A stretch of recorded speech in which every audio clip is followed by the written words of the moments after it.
No meu último vídeo, no vídeo onde eu falo como nucar com o Sevagoth, inclusive em qualquer dificuldade do jogo, também se tornando imortal com o Shieldgate, é claro, também me pagaram para fazer uma build da Voruna, porém fazendo uma build da Voruna utilizando Blood Altar, onde a gente poderia causar um nuke de dano negativo, de bilhão negativo, ou até mesmo nucar no level cap do jogo, causando hit kill em todo mundo. Então, bora entender como funciona esse nuke da Voruna que vai por mim, é muito mais simples do que parece. Pra gente entender como a segunda habilidade da Voruna causa dano, é bem simples. Primeiro, a gente considera o fato de que você não precisa de força, então você vai ver aí muita gente utilizando ela desse jeito sem nem sequer ter força, pelo menos não por causa da segunda habilidade. Acontece é que o dano do proc de efeito de status é baseado numa quantidade média de dano que seria causado pelos efeitos de status naquele tempo. E isso significa que, por padrão, você já tem um dano baixo na segunda habilidade, por padrão, não tem o que você fazer. Porém, sempre tem um porém, danos causados por outras fontes que não sejam a segunda habilidade podem ser incluídos nesse cálculo e multiplicar o dano dos efeitos de status causados pela segunda habilidade. Porém, a gente tem aí uma condição, esse dano tem que aplicar os efeitos de status também, que já foram causados antes pela segunda habilidade. Então, bom, enfim, é justamente aí que entra o Martírio, porque é exatamente isso que o Martírio faz. Ele pega efeitos de status que já estão no inimigo e acrescenta mais stacks, mais procs. Então, é basicamente aí um casamento perfeito. Por mais que armas com martírio equipado funcionem muito bem quando você não tá usando o Blood Altar, quando você bota o Blood Altar em jogo, algumas coisas mudam, porque tem melee que não funciona tão bem quando o inimigo tá preso na Blood Altar. Um exemplo disso, por exemplo, é lâminas mais pesadas ali, a gente tem nicanas de mão dupla, como a Pennant, que com o martírio é maravilhoso, mas quando você bota em cima do Blood Altar, simplesmente não rola.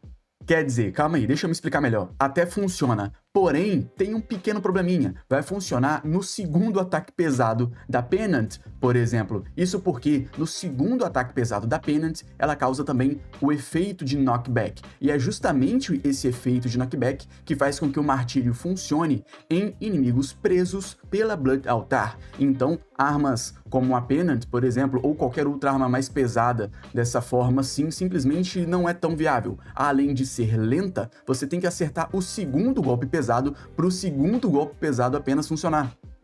É claro que existem alguns tipos de melee que funcionam melhor, como por exemplo, adagas duplas, então armas como a Okina Prime, com aspecto encarnado ou sem, tanto faz, Neferi, Fang, enfim, essas armas vão funcionar muito bem porque elas causam um knockback já no primeiro ataque pesado e elas têm um ataque relativamente rápido, elas têm um ataque de 0,5 segundos, né? O ataque pesado é feito aí basicamente com a metade do tempo dos melees mais pesados, o que torna também muito mais prático.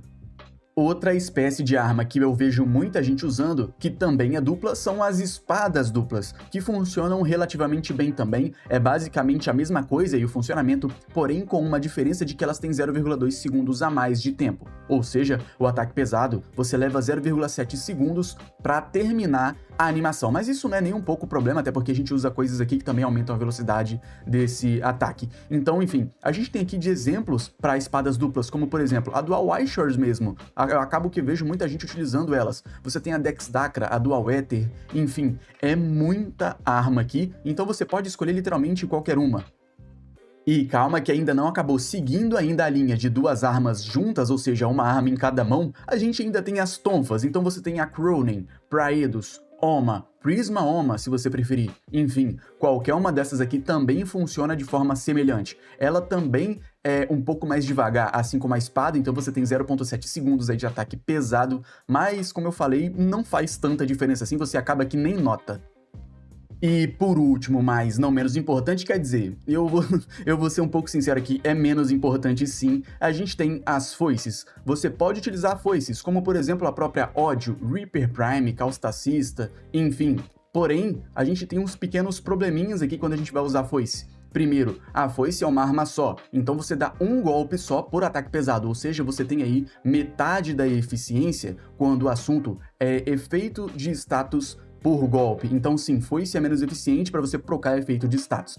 E outra coisinha é que tem uma foice em específico que você não pode usar, que é a harmonia, porque o que ela faz é basicamente fazer com que todos os efeitos de status causem dano ali na hora, de uma vez só. Então, em resumo, você simplesmente tiraria todos os efeitos de status do inimigo se você usar a harmonia, o que não é o que a gente quer. Então sim, você pode usar foice, não se preocupa, não tem problema algum. Porém, você vai causar menos efeitos de status por golpe e você leva aí 1 segundo na animação do ataque pesado, então ela também é um pouco mais lenta. Sim, você pode usar, mas as outras opções aqui são melhores. Agora que a gente já sabe quais tipos de melee usar aqui para fazer com que a gente tenha mais eficiência, não só na velocidade, mas também na quantidade de proc usando o ataque pesado, a gente pode começar a modular aqui e montar a nossa buildzinha. Então eu já adianto para vocês, é uma pequena receita de bolo, então você vai utilizar os mods que eu vou explicar aqui em 99% das builds, beleza? Mas enfim, é o que funciona. E esse tipo de build, ele é basicamente focado em dano no proc de efeito de status, porque é o que a gente vai fazer aqui em massa, causar dano no proc, fazendo com que você cause dano massivo assim que esse proc encostar no inimigo. Enfim, vamos começar aqui. Como a gente está usando Voruna, é claro, e vai estar sempre com o inimigo cheio de efeito de status, Conditional Overload é autoexplicativo, a gente vai ter dano base pra caramba aí, beleza? Enfim, junto disso, mod de facção, da facção que você preferir. O que acontece aqui é que o mod de facção ele é extremamente importante. Primeiro, ele vai ser contabilizado no seu golpe inicial, e logo em seguida, ele é contabilizado de novo no dano do efeito do status. Então, isso daqui é muito importante se você quer maximizar o seu dano. Se você não quer utilizar isso, tá? No final da build eu vou mostrar uma pequena alternativa, mas sim, esse aqui é a melhor opção disparado. E junto disso a gente também vai usar Melee Elementalist para aumentar ainda mais o dano do efeito de status. Então isso aqui é tudo que a gente está usando basicamente para ampliar o proc em si, como o Primal Smite Orokin, que entra logo depois, e o Melee Elementalist, que causa basicamente dano ali só no efeito de status. Dano crítico também ajuda a gente a causar mais dano, porque na fórmula do dano do proc de efeito de status, ele entra também como um multiplicador adicional. Então sim, o seu dano crítico influencia diretamente no dano do proc do efeito de status. Enfim, e junto disso, é claro que a gente também vai utilizar Galvanized Reflex para a gente ter mais combo inicial, para a gente ter mais multiplicador do ataque pesado, fazendo com que a gente também maximize o dano que a gente causa quando a gente for causar o ataque pesado. Então isso daqui também é extremamente importante. Se você não usa isso, o seu dano cai muito, beleza? Enfim, e aqui vocês podem ver que sobraram 2 slots. Aqui é uma coisa um pouquinho a gosto, mas eu vou explicar o que você pode fazer. Se você não sabe, se você tem, por exemplo, o efeito de status aqui sendo calculado, por exemplo, na sua arma também, você pode aumentar o seu dano do proc de efeito de status se você tem esse efeito aqui na build. Então, por exemplo, vamos supor que você procou elétrico com a segunda habilidade da Voruna e você tem mod de dano elétrico aqui, inclusive sendo até procado com o martírio. O que acontece é que você basicamente amplia ainda mais o dano do proc elétrico em si. Então aqui você tem coisas para você poder escolher, como, por exemplo, você pode escolher procar mais dano ígneo, mais dano tóxico ou mais dano elétrico, só colocando esses mods na build. E nesse caso, vale mais a pena você combinar 2 mods e fazer, por exemplo, gasoso, porque aí você teria 2 tipos de dano que causam dano com o longo do tempo, que seriam, obviamente, o tóxico e o ígneo. Então é justamente por isso que é utilizado o gás, não por conta do gás de fato, mas por conta desses 2 mods que bonificam esses outros 2 efeitos de status. Então, como eu falei, dito isso, você pode botar o elemento que você quiser aqui, mas o gasoso se sai melhor mesmo. Deixa eu mudar essa ordem aqui porque tá errada e eu não vou conseguir botar um Both Impact. Então, enfim, basicamente, essa daqui é a nossa fórmula de bolo. Você vai fazer essa build aqui em toda a melee que você for utilizar e você vai conseguir simplesmente nucar isso daqui numa área absurda.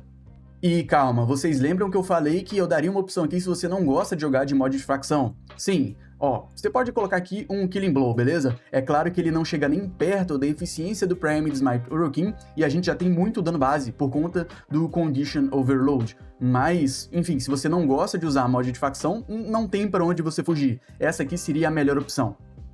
E é claro que junto da melee que você tá buildando, a build da Voruna que você vai utilizar é exatamente essa aqui. Vocês podem ver que a gente tá usando aqui Arcane Impetus pra gente ter mais força. E não, força não é importante por causa da segunda, por causa da terceira e também não por causa do Blood Altar. É por conta da primeira habilidade, Shroud of Diner, que acontece que quando você sai da invisibilidade, você tem ali um pouco de dano crítico aumentado. Você tem chance crítica também?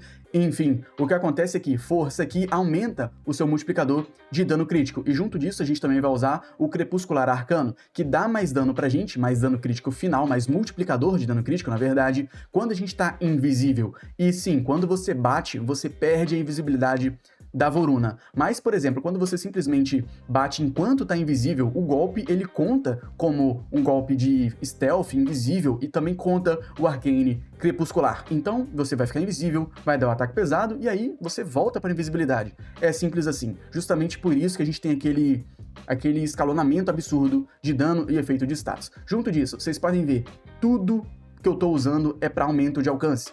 Overextended, Augur Reach e Archon Stretch. Se você quiser usar, por exemplo, aqui também um Cunning Drift, você não precisa, é muito pouco alcance que isso dá, mas você pode usar.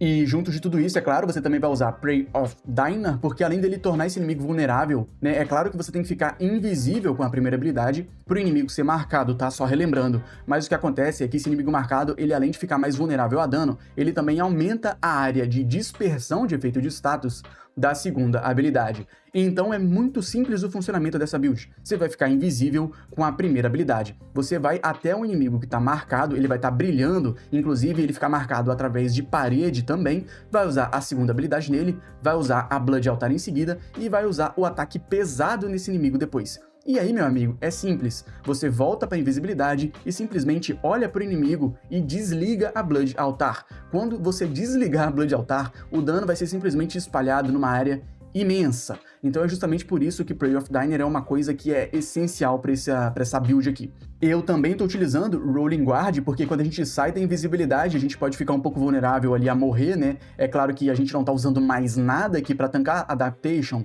nada. Então o Rolling Guard é muito interessante. Você bateu, tomou muito dano, usou a rolada, é claro, e aí você fica invisível com a primeira habilidade de novo. É simples, não tem segredo algum isso daqui, tá? E agora, uma coisa que eu também estou utilizando, mas é opcional, é o set mecha. Então eu estou usando Mecha Pills e Mecha Empowered. E é claro que eu também estou utilizando um Kubrow junto disso, tá? Porque é o Kubrow que triga ali o set mecha e faz com que o inimigo seja marcado. E por que eu estou usando o set mecha? Não, ele não é obrigatório. Mas vamos supor que por algum motivo você não tenha conseguido procar tanto dano, porque a segunda habilidade ali, ela tem uns efeitos de status completamente aleatórios. Então você pode pegar algum efeito de status, alguma combinação, na verdade, que não seja tão boa, que não tenha tanto dano. Então, se os inimigos não tomarem aquele dano absurdo, o set mecha vai espalhar ainda mais esse dano e, inclusive, fazer todo o trabalho que a sua segunda habilidade não foi capaz de fazer, porque só te deu o elemento porcaria. É claro que isso aqui também funciona como um aumento de área ainda maior também, enfim, é opcional.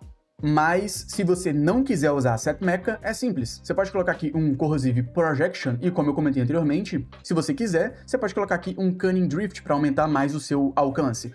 Não precisa, mas como não tem nada para colocar aqui, você bota o Cunning Drift, beleza? Enfim, já só ressalvando aqui, você não precisa usar o Archon Continuity, ele é irrelevante aqui, primeiro que a gente nem precisa de duração, e outra que esse efeito de status corrosivo aqui não vai ser espalhado porque ele não é da segunda habilidade, ele vai ser procado se você procar tóxico com a segunda habilidade. Então, não tem porquê. Aqui, pelo menos com essa utilização, ele é redundante e não adianta você usar.